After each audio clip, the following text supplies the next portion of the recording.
I repeat, see for yourself how when anyone goes outside of their home or apartment, they have to wear a blindfold or else a dangerous fantasy will get them. But when they are indoors, they can take it off. Do you see how this correlates to state mandates of wearing a mask? They give us these signs ahead of time.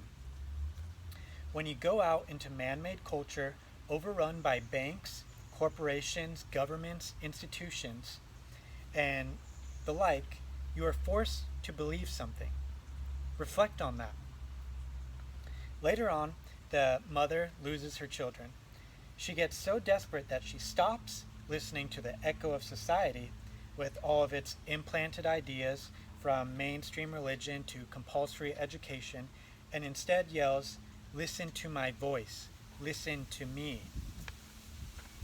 This corresponds to her being an independent human being that no longer suffers from the same lunacy as everyone else.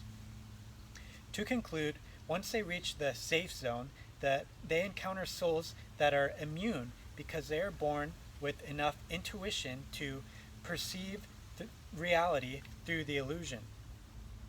Although they are disabled, this translates to our world as those who think, how can someone not believe the news? They're the weird ones.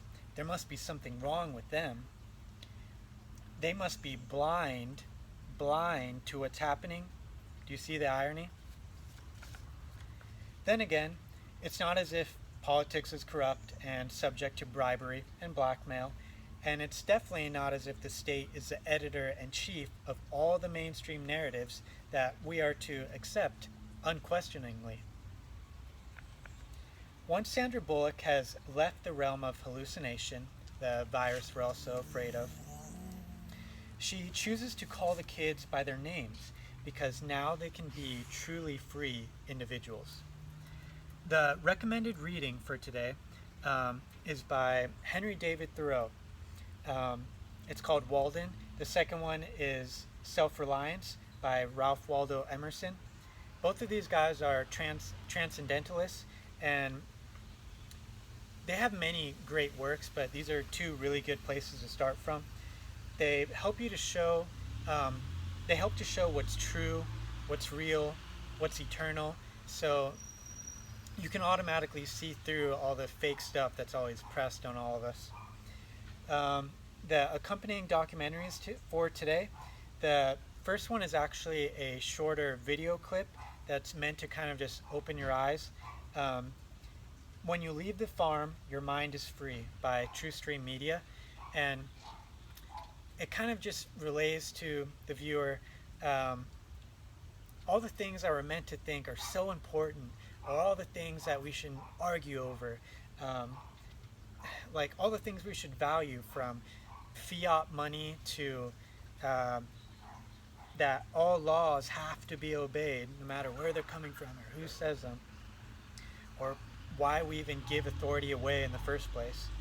The next one is Debunking a Century of War Lies by the Corbett Report, and it kind of just shows how often that we are lied to throughout history, and the one-sided history that we're taught in school through our education.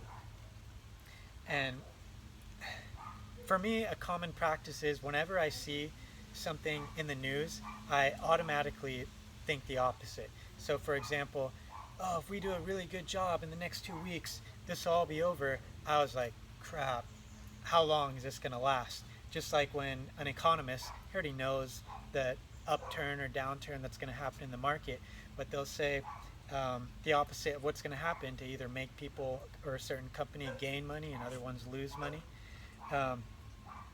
And the news so often has been caught renting out crowds to seem like a riot is really happening, or paying people to act as refugees. And so many times crises actors, if you don't know what those are given a script and purposefully interviewed. All the news is, it's just a show like any other. I just hope that you don't become a part of the cast and buy into the plot. And I hope you take the mask off that civilization puts on you to benefit off of you. and you decide to truly live.